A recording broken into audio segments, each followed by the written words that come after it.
So I agree that, it is a reflection of the state of humanity at the moment, but I think people forget that they have more control and power. It's their social media. So, for instance, I am who I am on social media. I don't pretend to be anybody that I'm not. I don't use filters. This is me. And I express the things that I choose to express because they mean something to me in that moment. But people who say that, I've got all these trolls saying all this stuff, and you're saying, there's a lot of negativity. I don't see any negativity on my feed. Because I, follow people like Jay Shetty and Sadhguru and Gaur Gopal Das, so that my feed is filled with things that lift me up when I feel like I'm, might be a little bit under the par. But sometimes, what about know thine enemy? It's great to have the positivity, but sometimes it's also quite useful to know what all the bad stuff is out there, so you recognize it and you go, I'm not going to have a bar of you.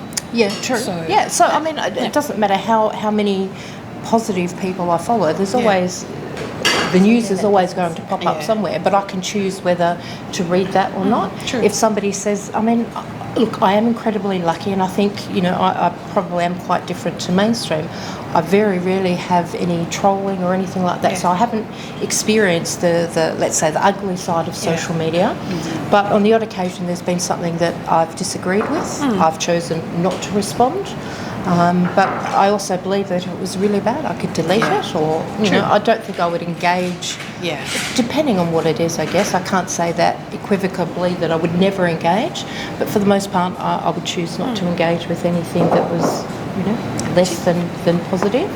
So I think, that's something we probably should be teaching the younger generation for sure, that they have absolute control over who follows them, who they're connected to on social media. Actually, I want to teach the older people.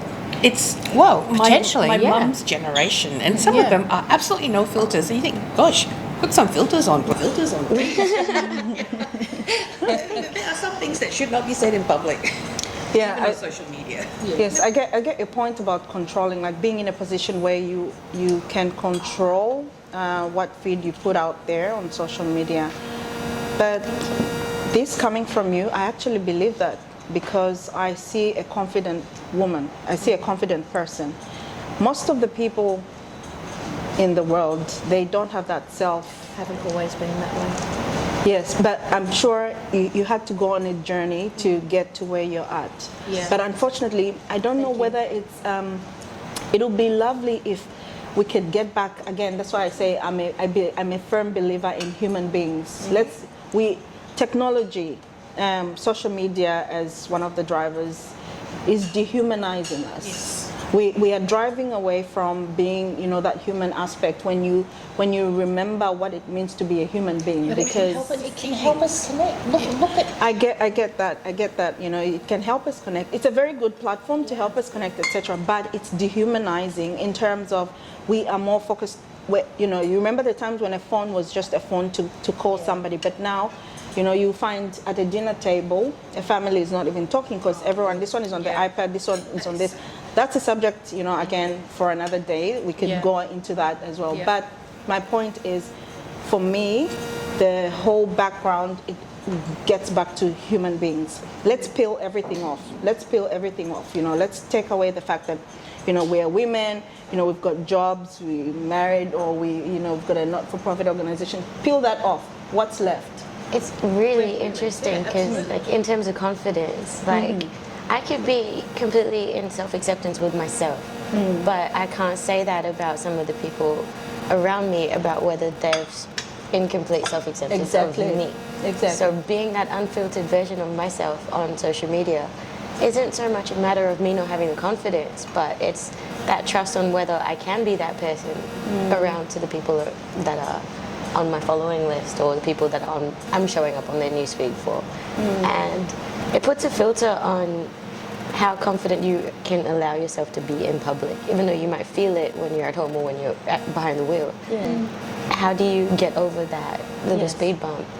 And that's something I haven't learned how to do yet. So to hear more about how you developed your confidence. I think it was of getting to know myself and actually loving myself, flaws and all, warts and all, There are still days I get up and look in the mirror and think, oh God, you've got another wrinkle there, or you've got another, pit in your thigh kind of thing. But for the most part, it is about learning to love who we are. And that's something I'm very, very passionate about encouraging in my clients, but also my children, my grandchildren.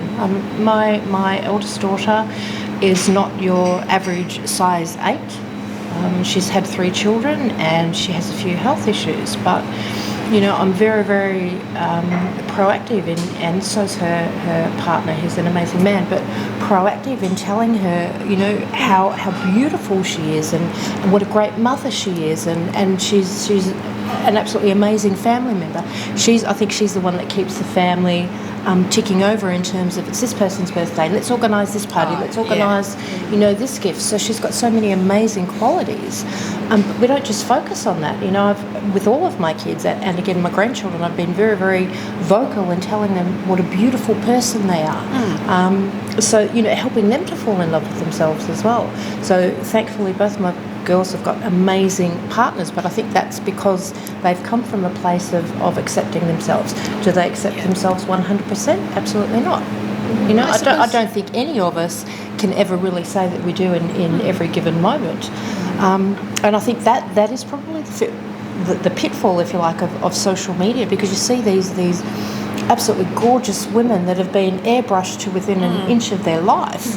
And I look at some of them and think, wow, I wish my chest was, that perky and that kind of thing. But at the end of the day, I think, well, I'm a beautiful person on the inside. And I think that...